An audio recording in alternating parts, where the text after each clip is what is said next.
Hi,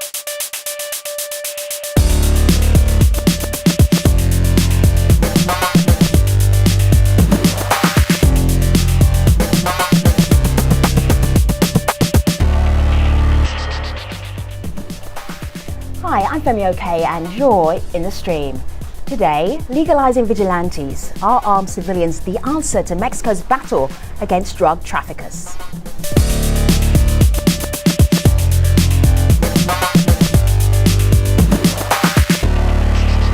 So we have had this conversation a couple of times on the stream. Digital producer Malika Bilal, what's different this time? Well, this time, these groups, these autodefensas or self-defense groups are now legal. And that's raised a lot of questions among our online community. I want to give a little snippet of one of the conversations going on. This is happening on Facebook. John writes in, kudos to the government, but I'm curious to see how it turns out when the vigilantes, as he calls them, target the rampant corruption. He gets a response from Harry who says, or what happens when they become a part of it.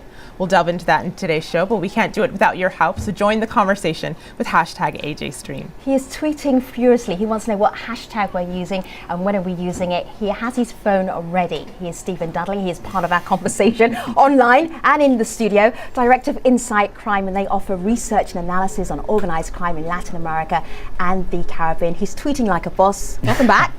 Thank you very much for having me. Look forward to you raising your eyes from your phone and being part of this conversation. Okay, now of course you too can also be in the stream. There's so many ways to interact and all of them are on our About page. So head across there right now, stream.aljazeera.com/about, and there you will see everything from Twitter, where you will see Stephen Dudley tweeting, to Google Plus, to Facebook, to Pinterest there as well.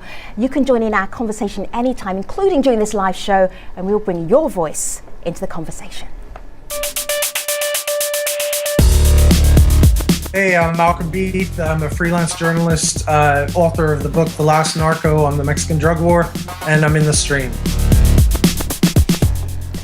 Vigilante groups, or autodefensas as they're called in Mexico, have now been legalized. Now, these self-defense organizations formed last February as a response to what they say is the government's failure to safeguard their people from cartels. And they estimate their numbers are around about 20,000, and they've been fighting drug traffickers in the western state of Michoacan after refusing government requests to lay down their arms. Mexican authorities announced a deal last week to integrate the autodefensas into official units called the Rural Defense Corps.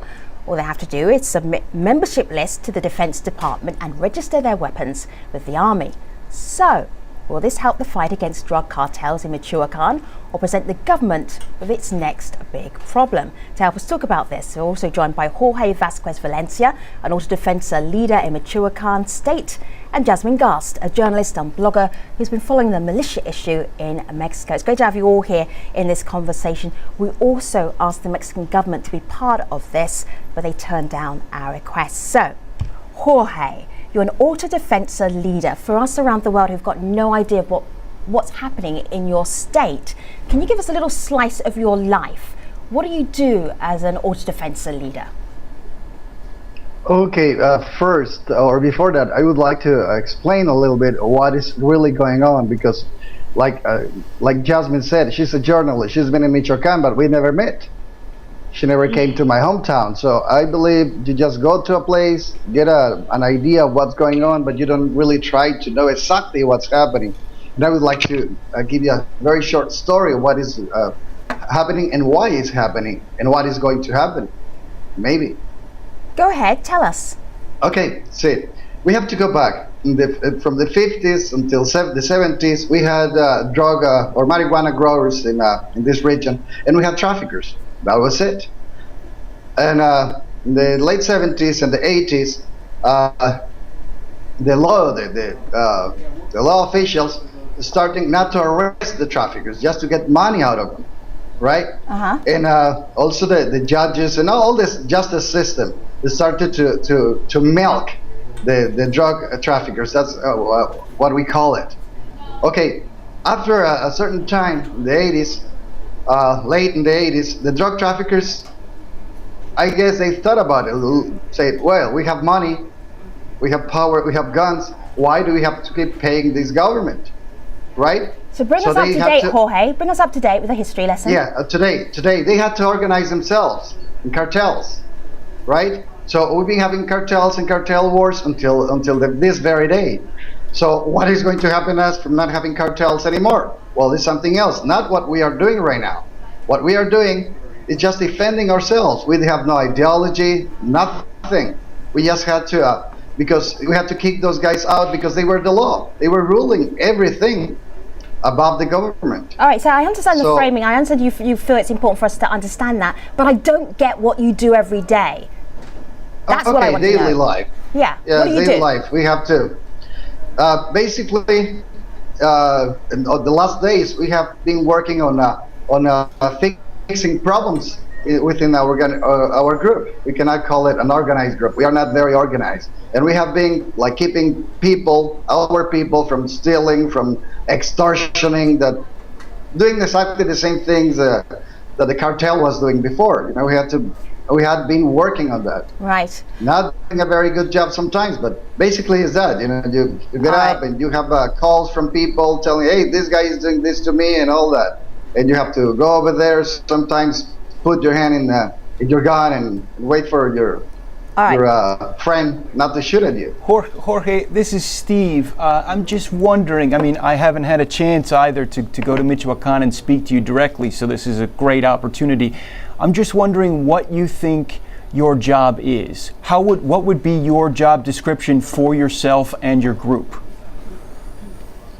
Well, job description is different for each one of us. See, each one of us tried to take or to fill in the blank. Something was needed and you took care of something.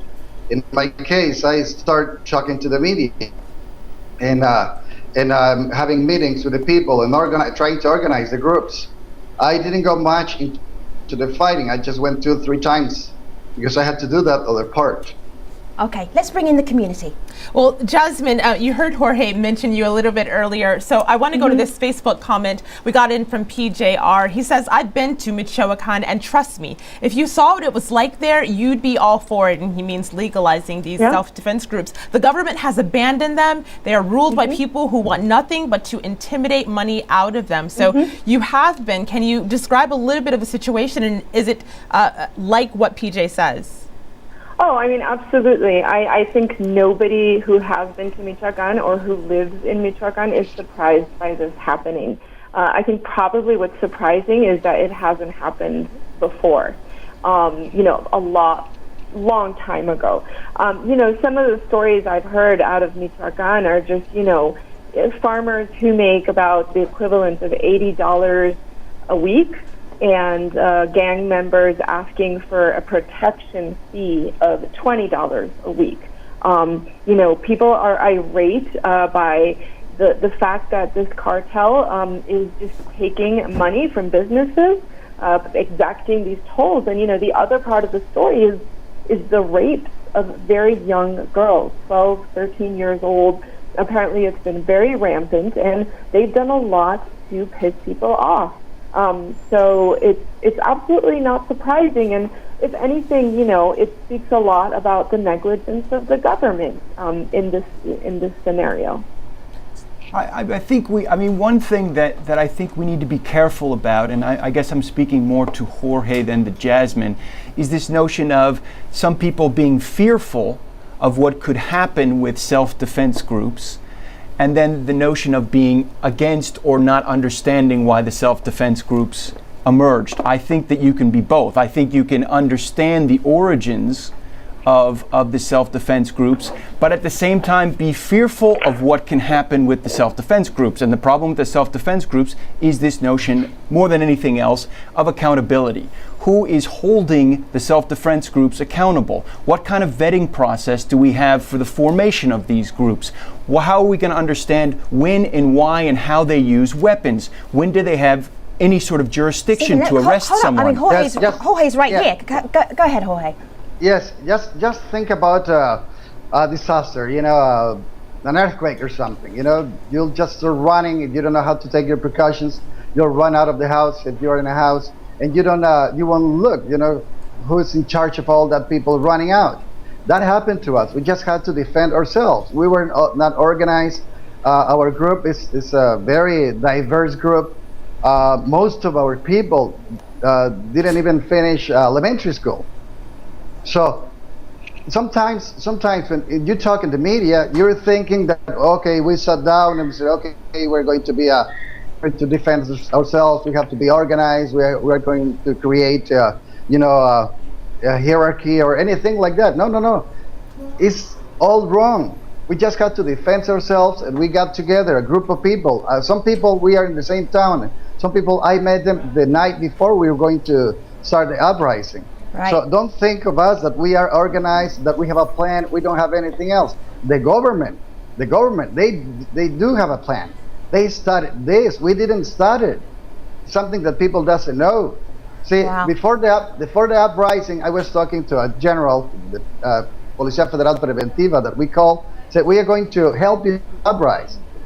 I knew they had an agenda. In my case, my personal case, I had to join because I wanted to bring some sanity into this movement in my hometown. I didn't want to have all the killings, all the shooting, all the burning of cars and everything that happened in the towns before ours. We were the fourth town. So Jorge, take a breath for a moment. I mean, that very clearly. I mean, the thing that just struck me was no plan. It's like chaos. We had to do something. Malika. Well, even though there was no plan, there are people saying the positives to these self-defense groups. Right. Lots of people weighing in on that. There's a video comment from one member of our community. I'd like all of our guests to have a listen to this. Hi, my name is Fabian. I'm a student at American University, and as a Mexican American, I think that the integration of these autodefensa groups into the security apparatus of Mexico is a good idea because it fills the security vacuum that's been created by the violence and general fear over the last few years. By allowing people to take back their communities, deprives these cartels of safe havens that they once had, and provides valuable eyes and ears for the Mexican government to combat this narco-insurgency. So Stephen, he says it fills the vacuum, but earlier you said a word that referenced something that someone in this tweet said. Elisa says these groups hold officials and police accountable. You said the word accountable, but it was referencing who will hold these groups accountable. So how do these two things get reconciled? Online people are saying these groups are doing just that. They're holding government officials accountable. But now that they're folded into those government officials, what happens? Well, I think first we need to take a step back. I don't necessarily think that what the government announced is legalizing these organizations just yet. I think that it's actually a sort of pre-measure before they would bring it to a sort of national type of debate. But I think that this is just a Band-Aid right now. What they're doing is trying to placate right now the self-defense groups because they're in an impossible political position. Now, in terms of accountability, I do think that more than anything else, what these groups represent is that political push. Unfortunately, they feel like they have to rise up with weapons in their hands. In the best case scenario, they would be able to do this through the democratic channels. Now, obviously, they feel like they cannot, but that is the long-term solution for this area. Why are you laughing, I mean, Jorge? it's not. I'm just sorry, a sorry, question- Steve. That's good for a speech. That's good for a speech, but it's far off reality. See, speech don't work. See, speech doesn't work in our territory. If you try to talk to somebody, if you try to talk sense in somebody, and it's against their interest, he'll just shoot you. That's all they do. See, I'm not talking about the auto-defenses or the self-defense groups. Like I said, we had to. We're not organized. We had to. But what is happening is that if we are going to be part of the government, and the government was a problem, then we are going to become part of the problem. Jorge, Jasmine was also jumping in there. Stephen, I know you want to come back in, but Jasmine, you responded to what Stephen was saying too. Well, I think that it's not just a question of perception. I mean, I think the message that the Mexican government is very wary of, but there is a message here that things don't change until you go and take arms and go out into the streets. Unfortunately, that is the message. I mean, it's not like people don't know what was happening in Michoacan up until now. It's pretty widely understood what was happening. Now, I agree. It's accountability is worrisome. A lot of people have brought up the case of Colombia and the paramilitary in Colombia. At the same time, it's kind of difficult to talk about accountability directed at a group that is talking about defending itself against pillage and rape. And who was holding accountability for government officials a year ago? who is holding accountability for the military or for even these drug cartels? So, I mean, I can understand why some of these groups, when you talk about accountability, get a little bit rubbed the wrong way. I still think it's an important question, but I do think we shouldn't lose sight of the message here, which is, you know, there seemingly is no democratic process here. And to talk about democracy is a little bit cynical. I mean, the message here seems to be, until you go out with guns in your hand, nothing is going to change. And that's a very unfortunate message. Stephen. Well, I think that I think what it is more than anything else, or at least from abroad, and again, I have not been there, so I cannot speak to the Michoacan situation, but I have seen self-defense groups emerge in Guatemala. I have seen them firsthand emerge in Colombia, and I can speak to those experiences and what those meant over the long term was not necessarily more security, but actually less security over the long term. I am not, again, I want to separate these issues. One is the issue I have with the notion of how are these groups going to be in some sort of legal framework or not, but how are they going to be held accountable, and separate that from a very clear understanding of why they emerge and that there may be no other choice. I think that we can separate those. Let me push forward a little bit because we're stuck a little bit on this accountability issue. And Yes. how about the deal, signing up to the deal? Jorge, are you signing up to this deal? Are you encouraged? No, not at all. See, let me go back to accountable. You said you don't want to. Jorge, all right. You're an autodefensa leader. How can I argue with you? Go ahead. Okay. A journalist did it before, and he wasn't. No. And you think that's a joke, but it's not. Okay, go ahead, Jorge. He didn't think so too. Okay. Listen. Nobody's saying this on the media. They are afraid to do it. I have to tell you something. I'm on the hide right now. My beard and all this is besides another reason. It's because I'm on the hide. See, this was started by the Presidente Peña Nieto. That's how we were told this was going to happen from his office. He sent emissaries to talk to the leader, the main leader. It's called Nazario Moreno, El Chayo. Actually, I talked to him not very long ago, and he told me he had changed his name. His name now is Ernesto Villa Morelos, you know, for Che Guevara and Pancho Villa and Jose Maria Morelos, one of the independent So Jorge, I'm going to push you a little bit because we're running out of time for this main show. What's the point you're trying to make? Okay. What I made that this was organized from our government. Okay, Right. They use our need of liberty, of freedom, of getting rid of these people. Right? They used that. I was hoping that we could take this movement ahead, forward, but apart, aside from the government. If we are part of the government, we're going to be part of the same problem. So Right. I'm telling my partners in the web, we're talking about this. That leadership that is signing that is not our leadership even. All right. Mireles is not our leader. You know, So those you're are not our not leaders. signing up to this deal that was broached last Monday then? You're not signing up to this at all? Definitely not. No. You don't trust it? I'm sorry? Do you trust it? I mean, do you trust that it can move your cause forward, or do you think that it's not? It's just not going to move anything forward? Well, I cannot read the future. See, I'm going to try as hard as I can. That's all I can tell you. I don't know what's going to happen. But we'll try. I think it's interesting. I mean, you know, one of the things that the agreement requires is that they actually hand over their names, so they give their identities. But it's ironic, obviously, because that's precisely why they were created, because they did not trust the authorities. So Right. it's a bit disingenuous on the government's part to think that. But at the same time, that's what you're trying to do. You're trying to create these levels of accountability, and you can't without the names. So that's a real quandary for both the government and I think for the self-defense groups as well. All right, guys, just hold tight for a moment. Malika, what's the community saying?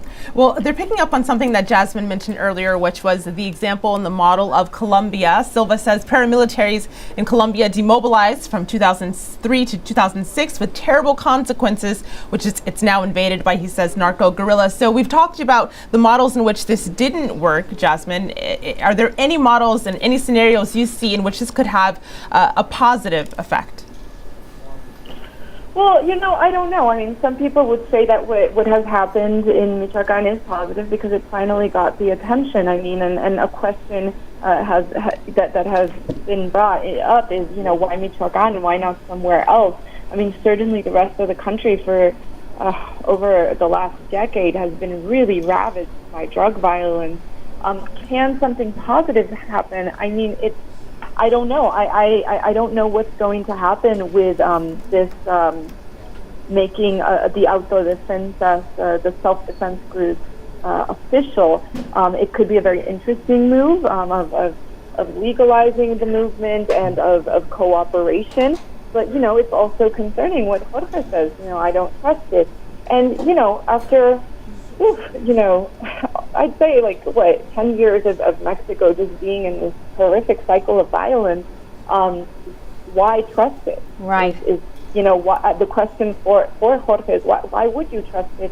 I think nobody wants to see their country in this situation. Sure. And I think it could work. Who knows? Okay. I mean, it's an interesting All right, so you're listening to Jasmine Gast. She's a journalist. We also have Jorge Vaquez Valencia and Stephen Dudley. We are taking them all to the post show because, as you can hear, this conversation is not over yet. And we'll head to stream.aljazeera.com in just a moment. But before we do that, here's Malika with a few stories that our community is following.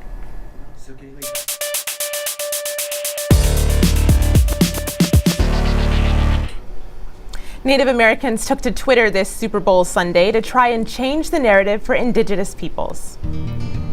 Native Americans call themselves many things. The one thing they don't.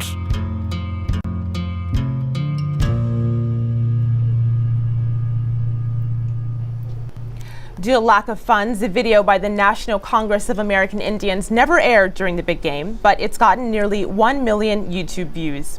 It's part of a Twitter conversation aimed at changing the controversial name of the football team in the nation's capital. Many expressed solidarity using hashtag #NotYourMascot, garnering more than 20,000 mentions. Well, next we go to Rome, where residents are shaming parking violators on Twitter. Police have encouraged mobile users to tweet pictures of illegally parked cars on the city's congested roads.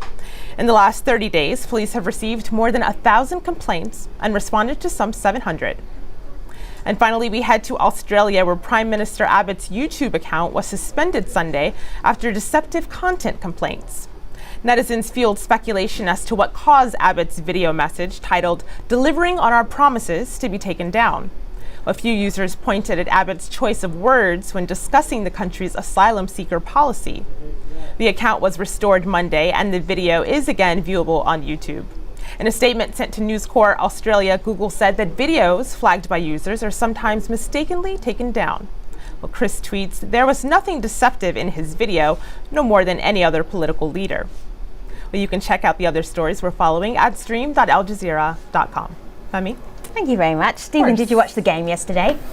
I caught the second half. That'll be the Super Bowl. Yes. So were you tweeting it? Were you following it online? I followed a little bit of the halftime stuff online because it's the most interesting. So you're a Bruno Mars fan, obviously. Yeah. Caught the halftime show. Well, I am now. Yeah.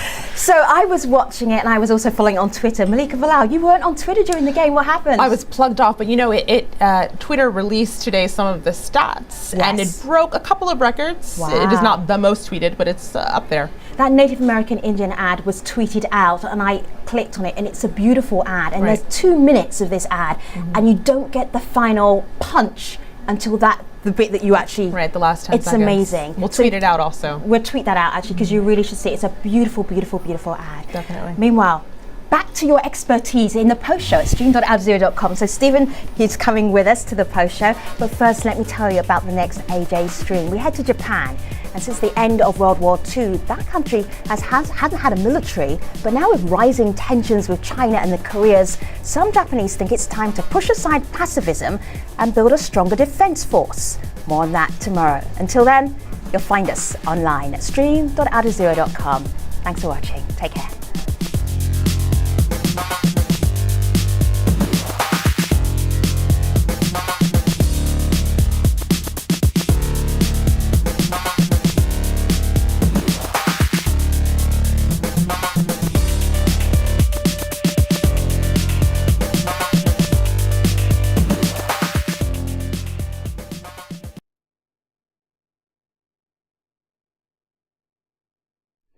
Hello again. This is the Stream's online post show. We've been talking about Mexico's decision to legalize armed civilian groups called the Autodefensas. Our guests, Stephen Dudley from the Insight Crime Group, Jorge Vasquez Valencia, an Autodefensa leader, Jasmine Gars, the journalist and blogger. So I'm just going to show you at home what this sort of agreement from last Monday looks like. Literally, it's on a page. We've made it into 2 pages. So here's the first part of the page. Here's the second part of the page. There's not much to it.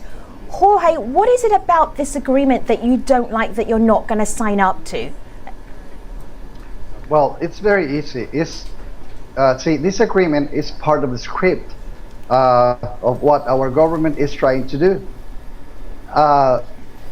Like I said, what's that script? What is the script? No, the whole thing. Yeah. See, we had this problem. We had to take arms because the government wasn't doing their job. Not because they didn't know how or they didn't know what the problem was. They knew it, and they had the gun, they had everything, but they just didn't do it. So it is all corrupted. So if the government is corrupted, how are we going to be part of that government? Has anybody signed up to this agreement? Yes, the ones that are... Yes. Yeah, go ahead, Jasmine. No, Mexico's Attorney General came out today saying, about 221 people, and they expect to sign about 600. According to them, the Autodefensa says there's a lot more, like in the South. So obviously, Jorge, not everybody's as cynical as you. Why do you think other people signed up and you're going to resist? Like I said, see, there was a script. We were told that. Right. We knew it. I don't want to follow the script. I was trying to, we were trying. Some other people were trying to take this chance to do something really good, not to do what the government wants. Right. Somebody was saying that is the self-defense groups, or are the self-defense groups going to help something? Yes, they are going to help. They are going to help the government to take full control of the people. That's all. But it's not going to be good for the people because we had that before. Like I said, the government were the ones collecting money from drug traffickers before, and they are going toward that direction. And we don't want the cartels, and we don't even want this government. All right, let me bring in Malika. Well, Jorge mentioned collecting money. Now, Femi, you showed the agreement, and what wasn't there, and people are noticing online, is how these new groups will be paid. Will they be paid as the normal police are? On Facebook, someone writes in with a question. Hector says, my main concern, when people first started to defend themselves, they were farmers with a few rifles and machetes. Now they almost look like paramilitaries with automatic weapons, uniforms, trucks that all cost money. Who is funding them? So Jorge, I'll direct that one to you. How are you and the rest of your group, how are you paid? Yes, that's a question. Always the same thing. Yes, at the beginning, we didn't just have hunting guns. I had a hunting gun. But in this region, a lot of people have AK-47s, AR-15s, and all that kind of weapons. And we did take a lot of weapons from the Knight Templars. See, there was a war before, and they won that war. How do you take weapons from a cartel? How do you do that? Well, you get somebody who was in the cartel and ask him very nicely, hey, do you know where the guns are buried? And they will tell you where the guns are buried. And you'll just go in and bury them. But we also have been buying guns and ammunition, especially ammunition. See, that's what we need, and we've been buying ammunition. We have been helped with a lot of money from different people, people in the U.S., Yes. So, Jorge, I'd love for you to tell people what you used to do before you became an Autodefensa leader. I think they'd be amazed if you tell them what you used to do as your job. Well, I'm a school teacher. I was teaching English for the Michoacan State, and also in a high school on Saturdays. Sure. And I've got teachers in my family that they're really, really productive, amazing qualities that you have as a teacher, but what qualifies you to be an Autodefensa leader? Well, good thing there wasn't a hiring interviews and all that. Maybe I wasn't fit for the job. See, what happens is what's going on is that I've been fighting my city government. I've been fighting them since I got back to my town. I was living in Europe. Actually, I'm a European resident. I could go back there anytime. But see, I was stuck here. I decided to raise my family in my hometown. And I've been fighting this municipal government all the time. So some people look at me, like, you should be here. And actually, I was trying to do something like that. It's like, if I'm stubborn. People know I'm stubborn. If I had said I'm going to live in this town, I'm planning to live in that town. I'm planning to have my family there. And if I have to fight, I'll have to fight. Jorge, I have a question. One of the main questions here is, are you worried about other criminal groups, not the local criminal group that has been your rival group or the group that has been the main enemy of the self-defense groups, but other criminal groups taking advantage of the situation and using the self-defense groups to take over Michoacan themselves? Are you worried about that, and what sort of safeguards are you using to ensure that doesn't happen? Well, that is the problem, see. We are worried about all kind of cartels, all criminals, all of it, even the government, like I said. I don't know if we are going to be able to do this, but in order to maintain cartels away from our town is not to agree with the government with what they are doing, because if we do so, they will become the next cartel. And let me tell you, I'm a lot more afraid of the government cartel than all these other cartels, because with these other cartels, I had a chance to talk. Like I said, this guy that the government says is dead, I talked to him. We had dinner together. I talked to the one in charge of our hometown. I went to tell him, hey, what are you doing, guys? Because they came with the promise that they were going to keep peace in our town. So I went and tried to talk to them and tell them, hey, you're doing bad. Even with one of the other leaders of this cartel, Servando Gomez Latuta, we went to school together. He's a teacher too. I'm a school teacher too, like I said. And I went to talk to him and tell him, hey, your people are doing really, really bad. You do something. You should do something about it. We couldn't meet. He sent me a message later on, and he apologized for what was happening. Said, you're right. You have to do it. So you're right. I don't have anything against you. See, I cannot talk like that to the government. I cannot talk like that to anyone. Well, I'd like to piggyback on that question and ask Jorge. I mean, are you worried about the power vacuum that this, because I mean, a lot of people have said this is the end of the Caballeros Templarios. This is it. They're going to disappear now. But are you worried that another, maybe even worse group is going to come and fill in their place? Well, I said that already. See, the one of the things that could happen to us, and I think it's one of the worst things that could happen to us, is that the next cartel is going to be the cartel of our government. We lived like that before. You couldn't do anything. See, if you were stopped on the road and the police officer that stopped you on the road needed cash, he'll tell you, hey, give me some cash. And you should know they will plant some drugs or a gun inside of your car. So they will take you to jail and take a lot more money out of you. And nothing you could do about it. There was nobody you could go and complain to. Malika. A lot of the conversation and what I'm noticing online is that these self-defense groups, these auto-defense groups, are an example of people taking matters into their own hands because, as Jorge very eloquently put it, he can't trust the government to do so. So other people are letting us know that another avenue for this is social media, and that's because they can't necessarily trust the government to do or the media to do what they needed to. So Jasmine, you actually have been covering the social media angle to all of this. I pulled up your piece here that you wrote not too long ago, Social Media and the Battle for Michoacan. Can you give us just a little overview of this avenue that people have taken to? Well, what fascinated me was how, there were groups on Facebook like Valor por Michoacán, Situación de Riesgo, groups that were these autodefense, self-defense groups had Facebook pages. And some of these Facebook pages had like 10,000 likes. And, one of the things I wrote in that article is as telling as the posts were, what was even more telling was the comments that people would leave on the Facebook post. Comments like, I'm really sick of living in this situation. I want Mexico back.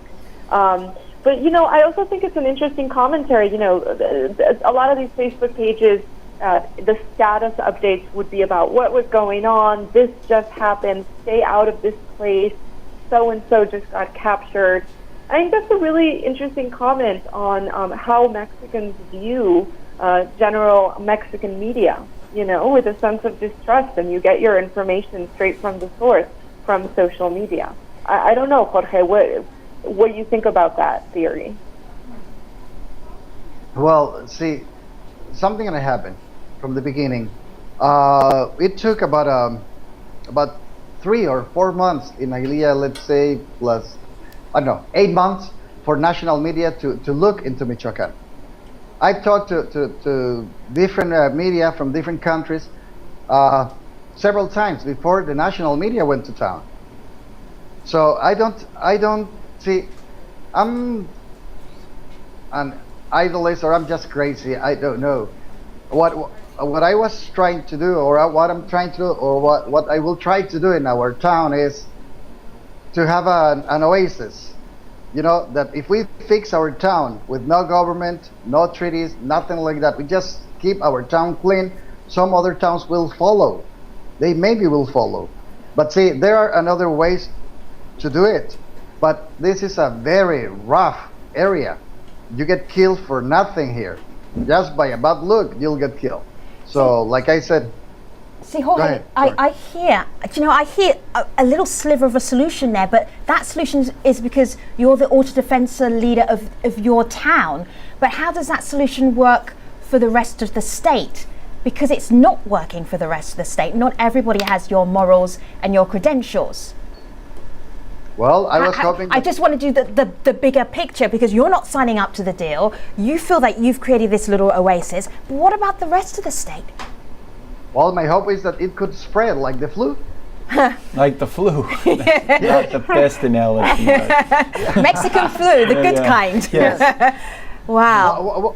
What else? What else could you do? Yeah. So, like, you have no more choices. There is no people to turn to. Sure. Like I said, media is not helping. Government, they have their own interest. This autodefenses movement is working well for the government. See, while we were fighting to stay alive, they are making a lot of reforms and everything that will keep the rich and the poor.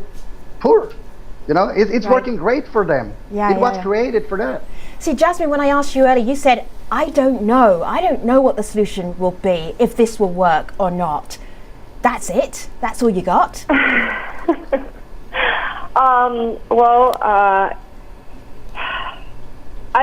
mean, it's fine. Okay, you don't have to make up an answer. We really want to hear how candid you are. Like, if it's a big shrug, we should know that. This is your beat.